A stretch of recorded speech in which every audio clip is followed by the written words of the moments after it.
Bismillahirrahmanirrahim.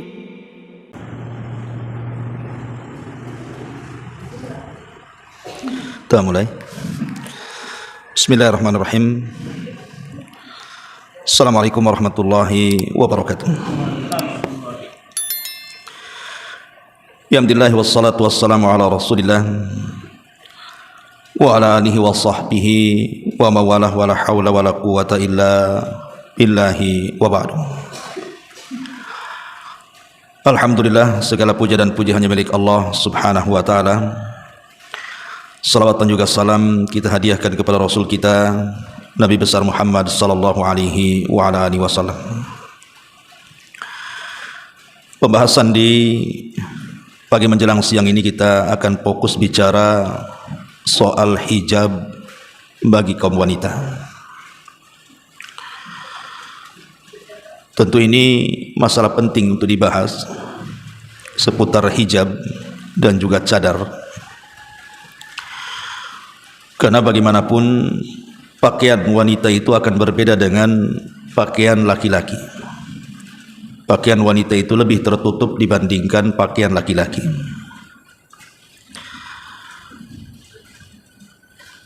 Memang kalau cerita tentang cadar bagi kaum wanita itu cerita tentang perselisihan ulama. Ada yang mengatakan wajib, ada yang mengatakan sunnah. Ya, kita kembalikan kepada masing-masing keyakinan yang memakainya. Tetapi bagi yang terbiasa menggunakan cadar, maka dalam Islam itu dibolehkan dalam beberapa tempat boleh membuka cadar. Nanti kita akan sebutkan kapan saja wanita itu boleh membuka cadarnya, artinya menampakkan wajahnya. Tapi sebelum kita membahas masalah itu, sedikit kita akan bicara soal jilbab dulu. Ma'asyiral muslimat yang dimuliakan Allah Subhanahu wa taala. Di dalam Al-Qur'anul Karim, tepatnya dalam surah Nur ayat 31,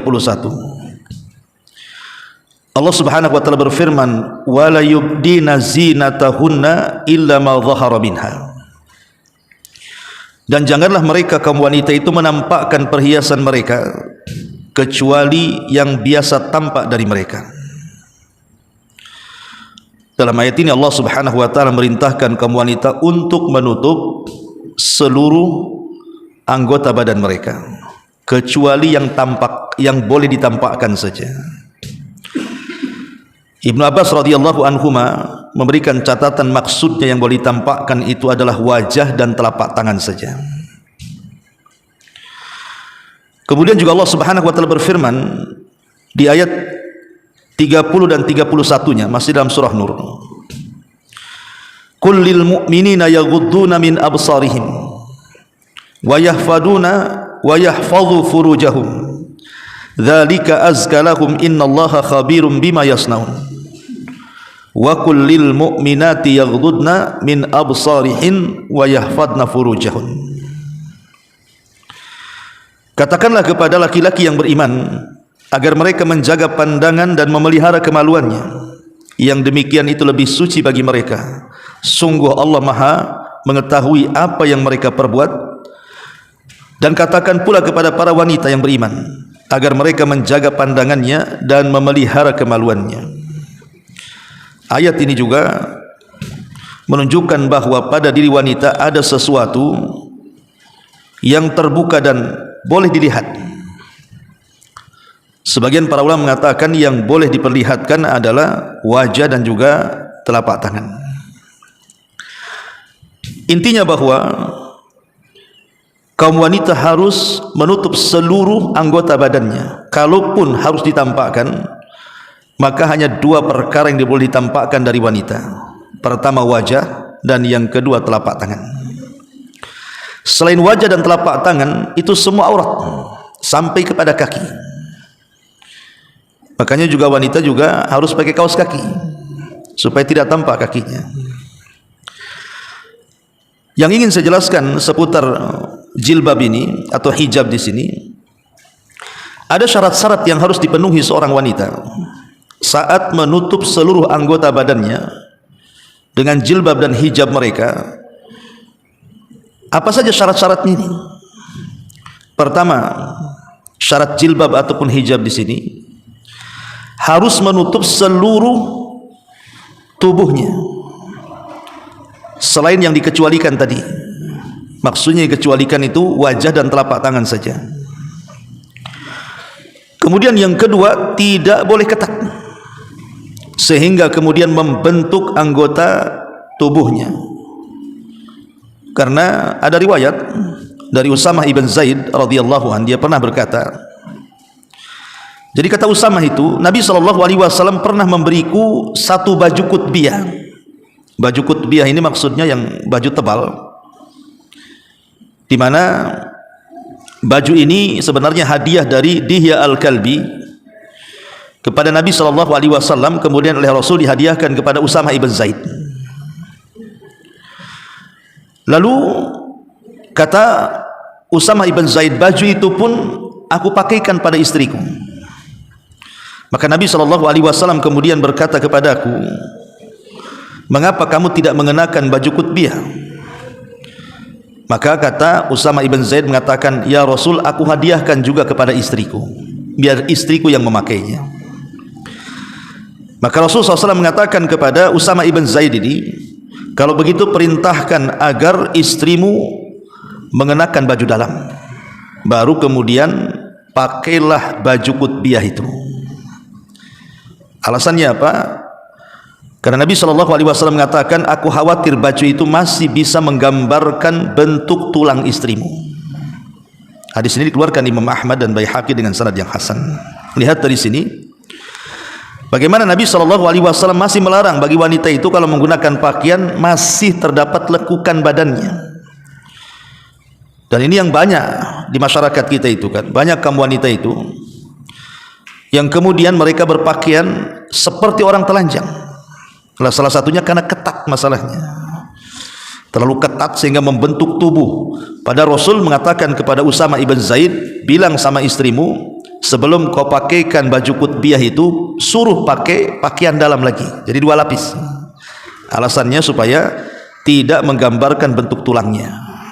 Ini yang kedua. Kemudian yang ketiga, kainnya harus tebal, tidak tembus pandang sehingga tidak tampak kulit tubuhnya. Karena ada hadis ancaman dari Nabi SAW, sinfani min ahlin nar lam arahuma kaumun. Salah satunya kata Rasul, nisaun kasiyatun ariyatun mumilat ru'usuhunna kaasnimatil buhtil ma'ilah. Kata Rasul, ada 2 golongan dari penduduk neraka yang belum pernah aku lihat sebelumnya. Salah satunya kata Rasul, wanita yang berpakaian tapi telanjang. Al-Imam Ibnu Abdul Bar rahimahullahu ta'ala ketika memberikan catatan kepada hadis ini, maksudnya wanita berpakaian tapi telanjang itu artinya mereka mengenakan pakaian yang sangat tipis, transparan sehingga masih nampak dalamnya. Maka di sini diancam oleh Nabi SAW di ujung hadis, di mana Rasul mengatakan, la yadkhulnal jannah wa la yajidna rihaha wa inna rihaha la yujadu min masirati kadza wa kadza.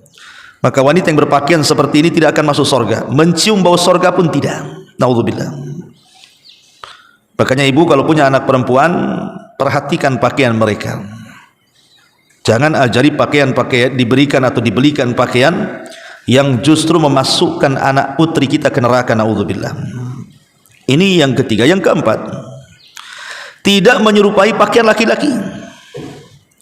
Karena wanita di zaman sekarang lihat pakai lepis, pakai jeans, ketat-ketat, itu kan pakaian laki-laki itu. Nabi SAW mengatakan, la'ana Rasulullah SAW ar-rajulu yalbasu libsatal mar'ati wal mar'ah talbasu libsatal rajuli. Kata Nabi SAW, Rasul melaknat siapa? Laki-laki yang memakai pakaian wanita alias banci kaleng, dan wanita yang memakai pakaian pria, tomboy, nggak jelas ya.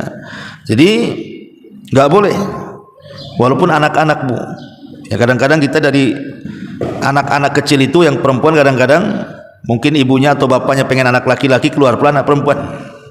Akhirnya didandani laki-laki, mainannya pula mobil-mobilan, tank-tank gak jelas, padahal perempuan dia. Jangan ajari anak ini tabiat laki-laki kalau dia memang tabiatnya perempuan dari kecil tuh. Karena di antara kemudian anak perempuan berubah tabiatnya jadi laki-laki itu karena sejak kecil ibunya tidak membiasakan dengan pakaian dari pakaian wanita dan mainan wanita. Kemudian yang nomor 5, jangan sampai mencolok. Pakaian sudah betul menutup aurat, tapi ngejreng bahasanya ya, pengejreng itu ya. Ya ngejreng lah pula ya, paham ya. Mencolok kali. Karena Nabi SAW ataupun Allah Subhanahu wa taala berfirman dalam Al-Qur'an surah Al-Ahzab ayat 33, "Wa qarna fi buyutikun wa la tabarrujna tabarrujal jahiliyatil ula." Dan hendaklah kamu tetap dalam rumahmu dan janganlah kamu bertingkah laku seperti jahiliyah yang pertama. Nah, salah satu bentuk tabarruj ataupun dandanan jahiliyah adalah menampakkan perhiasan, menampakkan kecantikan dan segala apa yang menarik manusia. Nah, salah satunya warna ini juga kadang-kadang kalau terlalu ngejreng itu Bu, itu menarik perhatian orang kan Bu. Umpamanya semua yang gelap-gelap gitu ya, ibu pula terang sendiri, terang di antara gelap jadinya. Jadi boleh pakai pakaian warna apa saja, tapi kalau bisa jangan cari warna itu yang memfitnah manusia. Kemudian yang nomor 6, tidak menyerupai pakaian wanita kafir. Karena tasyabbuh dengan orang kafir itu dilarang. Man tasyabbaha biqaumin fahuwa minhum. Barang siapa yang tasyabbuh dengan sebuah kaum, maka dia termasuk kaum tersebut. Tidak boleh mengikuti pakaian-pakaian ala jahiliyah itu ataupun orang-orang kafir itu. Kemudian juga yang nomor 7, bukan pakaian syuhrah. Pakaian syuhrah itu pakaian popularitas, pakaian yang mahal, yang bermerek, yang jelas bahwa dengan menggunakan pakaian itu dia jadi sombong jadinya. Jangan menggunakan pakaian yang dengan memakainya jadi sombong. Karena Rasul yang mengatakan man labisa thawba syuhratin fid dunya albasahu Allahu thawba madzallatin yaumal qiyamah thumma alhaba fihi nara. Barang siapa yang mengenakan pakaian untuk mencari popularitas di dunia, niscaya Allah mengenakan pakaian kehinaan padanya pada hari kiamat, kemudian membakarnya dengan api neraka, naudzubillah. Jadi ingat, jangan menggunakan pakaian yang dengan pakaian itu orang bisa jadi sombong, bisa jadi ujub gitu ya. Kemudian yang nomor 8, tidak menggunakan wewangian. Kata Nabi SAW, ayyuma imra'ati ista'tarat famarrat ala qaumin liyajidu min rihiha fahiya zaniyatun. Siapapun perempuan yang memakai wewangian lalu lewat di sebuah kaum laki-laki agar mereka mendapatkan baunya, maka wanita itu disebut wanita pezina. Walaupun dia bukan seorang pezina, tapi dengan memakai wewangian kemudian banyak kaum laki-laki yang terfitnah dengan wangian itu, dianggap pezina dalam hadis Nabi SAW. Jadi ini juga salah satu yang harus dipahami ya, tidak menggunakan parfum. Kemudian juga pakaian tersebut bukan pakaian yang mencocoki pakaian orang-orang sesat.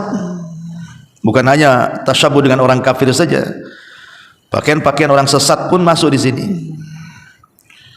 Termasuk juga pakaian itu bahannya dari bahan yang suci, yang halal, bukan yang haram.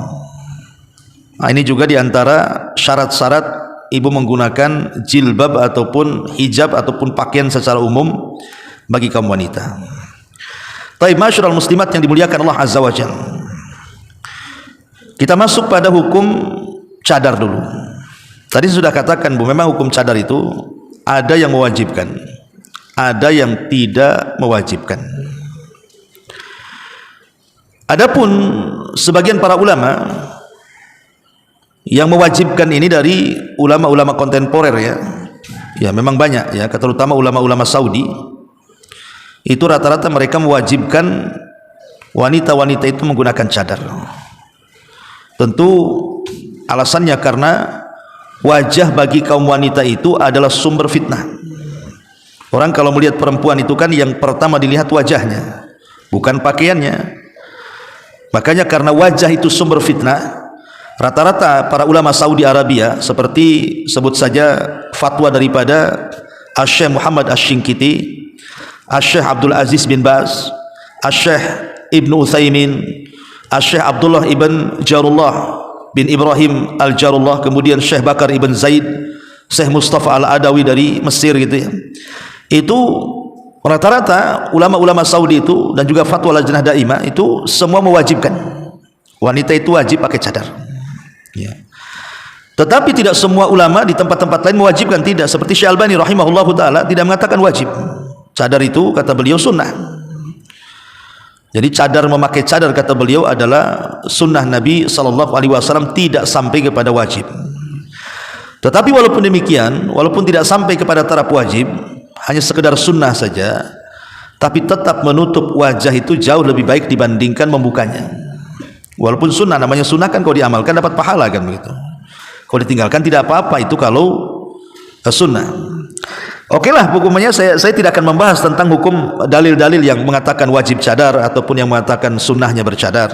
Itu masalah ranah khilaf ulama kan itu. Dan tidak boleh juga saling menyalahkan.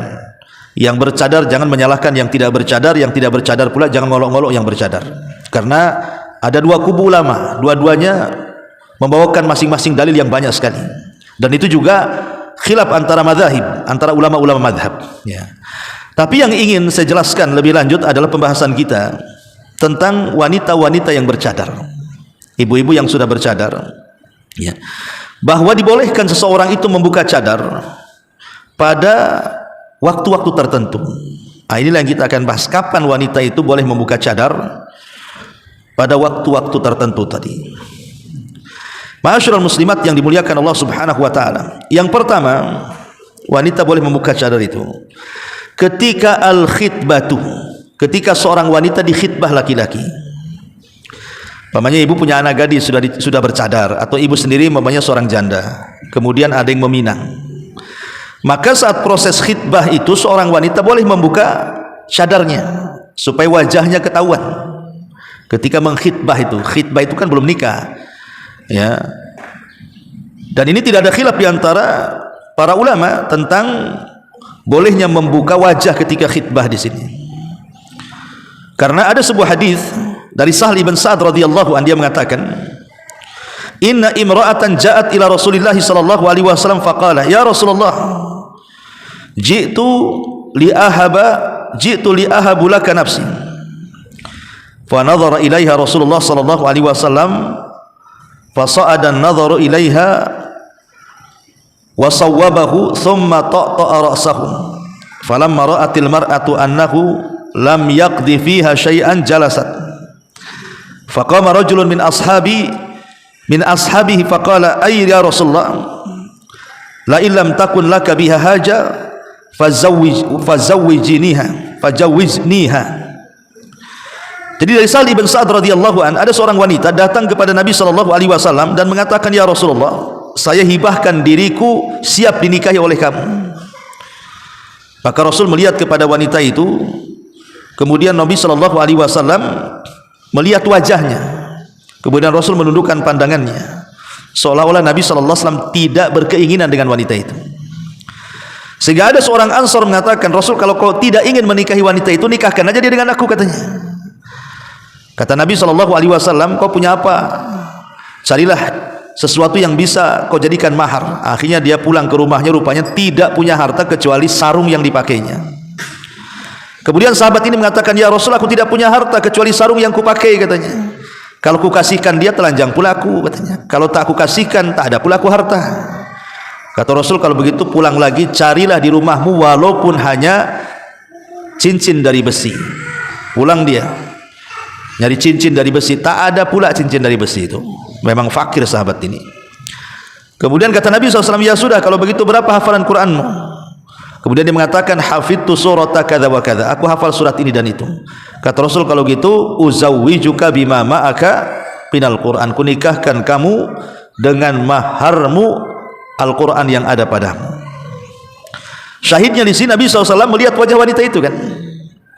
Artinya bahwa boleh ketika mengkhitbah itu seseorang membuka wajahnya. Pamannya ibu punya anak putri pakai cadar, adalah ikhwan yang ingin dengan anak putri ibu, kemudian ta'aruf kan, nengok gitu ya, khitbah, harus dibuka cadarnya bu, ya, supaya calonnya itu nampak wajahnya. Kalau nggak dibuka wajahnya, ini tanda tanya itu, jangan hitam, jangan putih, jangan pesek, jangan mancung, jangan jelek, jangan cantik, kan nggak tahu ya.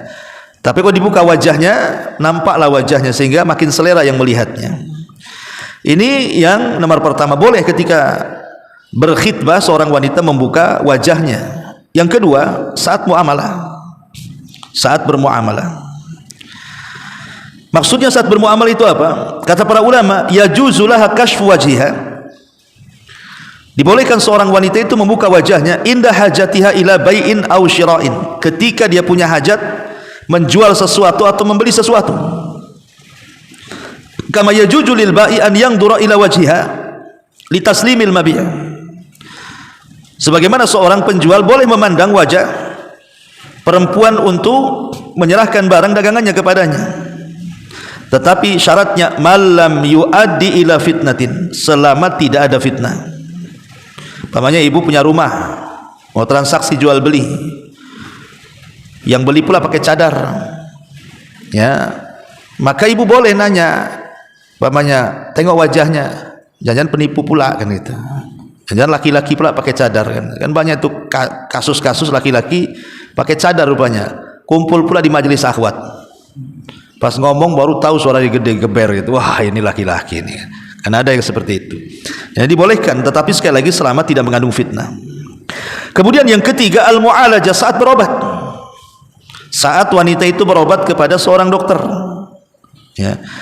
Kata ulama, yajuzu lil mar'ati kashfu makanil illati min wajhiha, kalau memang wanita itu mungkin punya penyakit di wajahnya, terpaksa dia harus buka wajahnya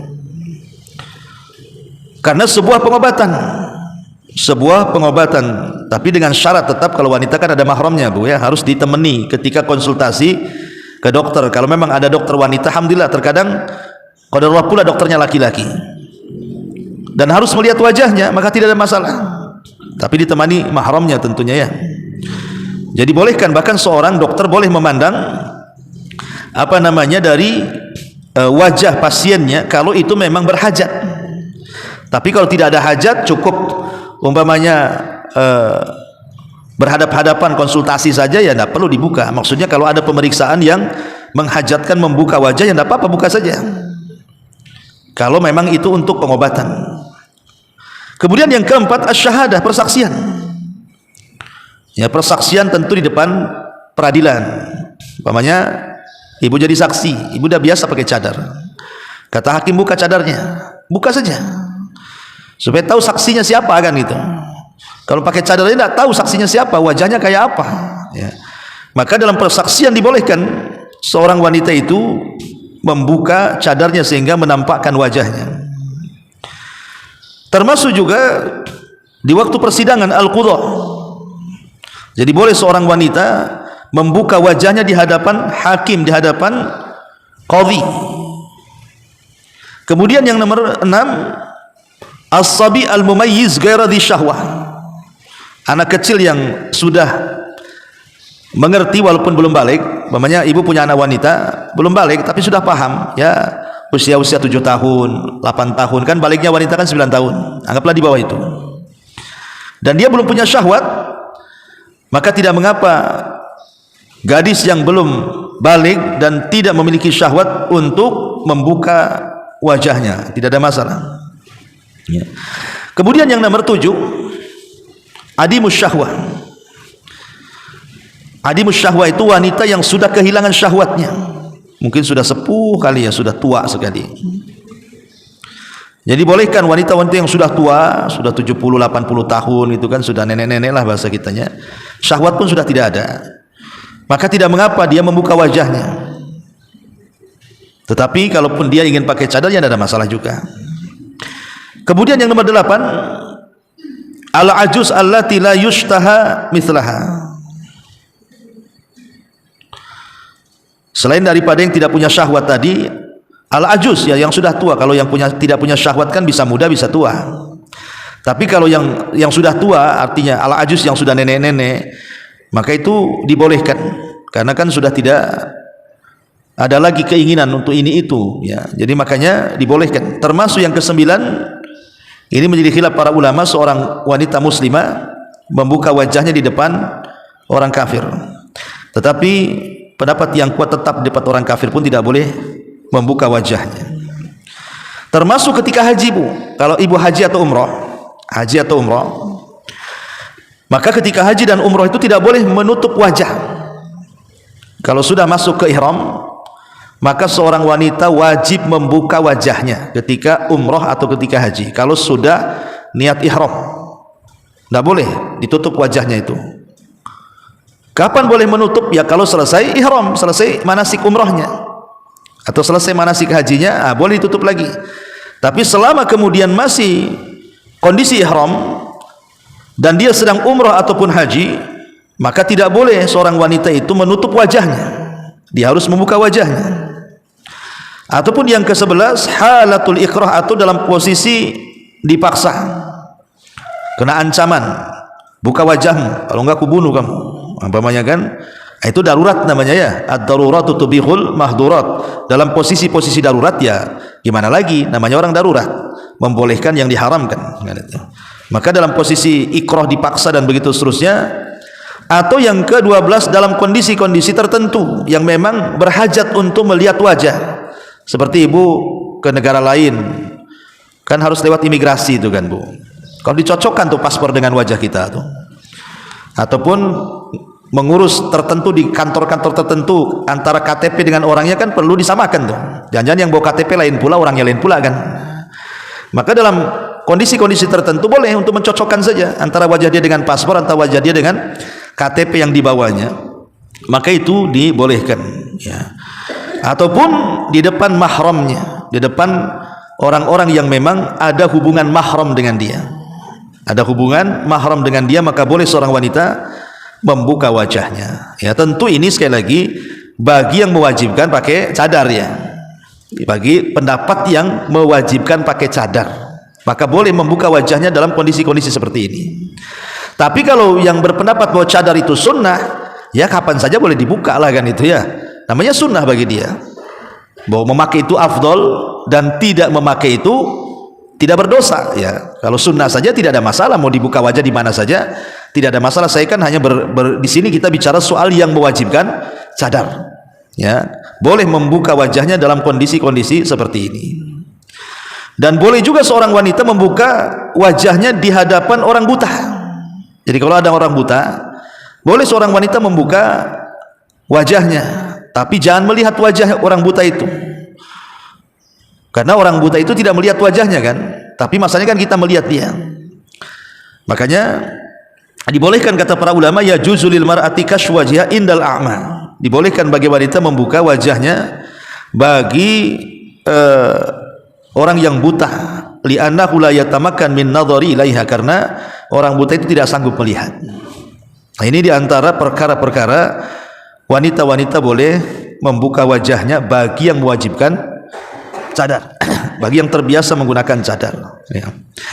Masyarul muslimat yang dimuliakan Allah Subhanahu wa taala, tentu ada hikmahnya kenapa kemudian Islam ini seketat itu, ya, ketika membuat aturan-aturan itu bagi kaum wanita.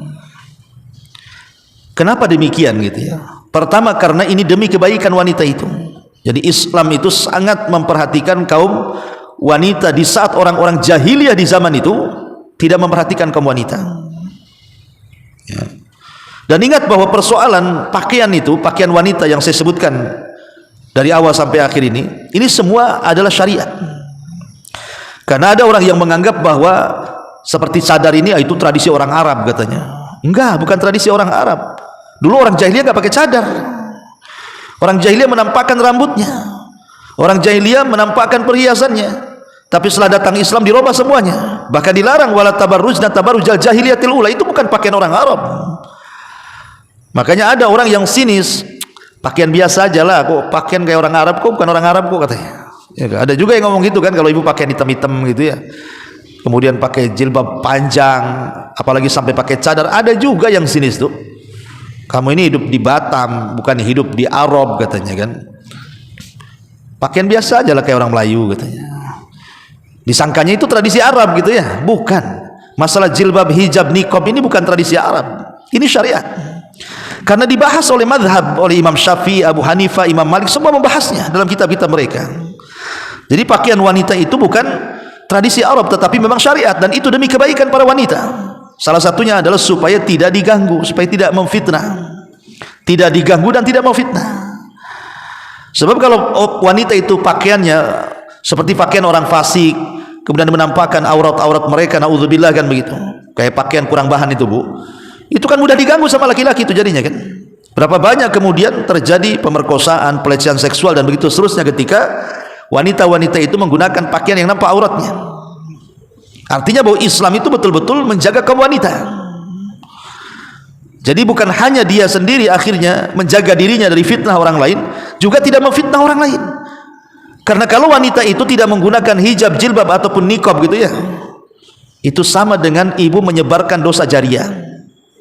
Dosa jariah itu apa Bu? Kalau ibu keluar rumah, kemudian nampak auratnya, menggunakan wewangian, kemudian 100 laki-laki memandang ibu karena terfitnah dengan ibu, maka ibu mendapatkan dosa 100 orang yang memandang ibu tuh. Itu namanya dosa jariah itu.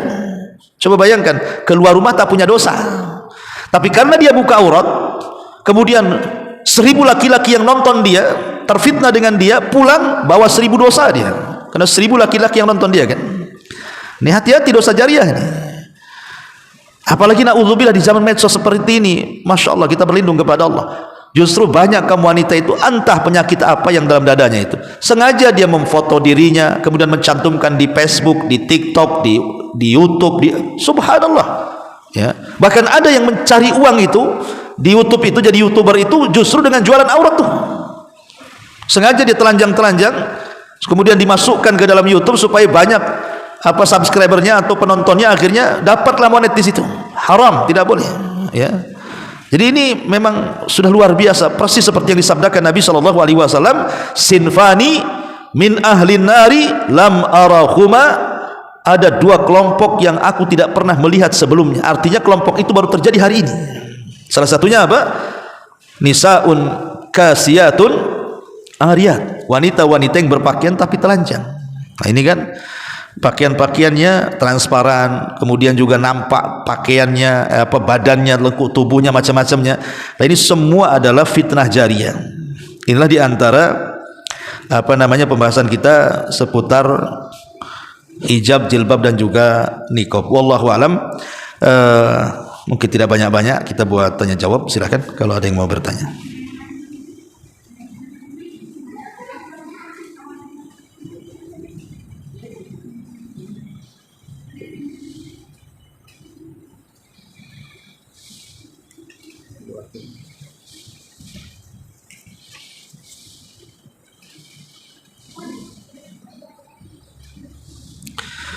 Bismillah. Assalamualaikum Ustaz, apakah sama tata cara tayamum wudu dengan tayamum mandi besar? Sama.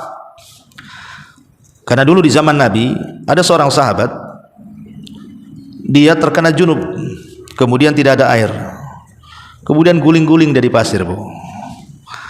Maka kemudian sahabat ini diajari bukan seperti itu, ya tayamum seperti ini, kemudian diajari cukup dipukulkan 1 kali ke bumi, kemudian diusapkan ke wajah dan 2 telapak tangan.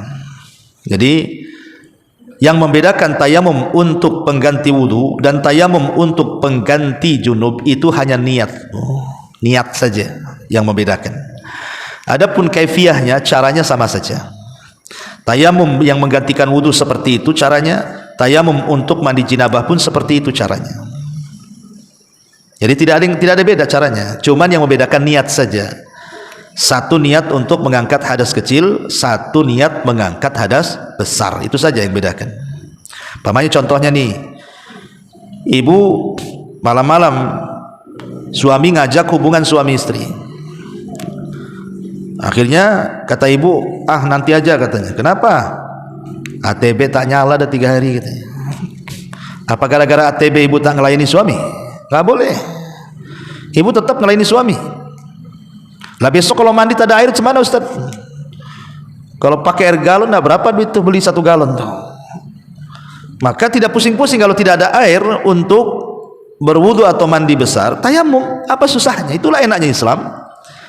Islam itu enak sekali. Agama yang mudah. Jangan dipersulit diri. Ya. Ustaz kalau airnya sebulan, taknya sebulan lah tayamum, apa masalahnya? Masa sebulan pula tak hubungan gara-gara nunggu air, apa nggak bekarat nanti? Jadi harus dipahami Bu. Jadi tetap kewajiban soal tidak ada air itu urusan lain, bisa diganti dengan tayamum. Cuman tayamumnya seperti apa? Ya tayamum, ma'ruf orang tayamum. Cuman yang membedakan tayamum untuk sholat atau pengganti wudu, cuman diniat saja mengangkat hadas kecil. Kalau tayamum untuk menghilangkan junub, maka diniatkan mengangkat hadas besar, itu saja. Jadi yang bedakan hanya niat saja. Wallahu a'lam. Baik, kalau tidak ada kita tutup. Subhanakallahumma bihamdika asyhadu an la ilaha illa anta astaghfiruka wa atubu ilaik. Allahu ta'ala alam. Assalamualaikum warahmatullahi wabarakatuh.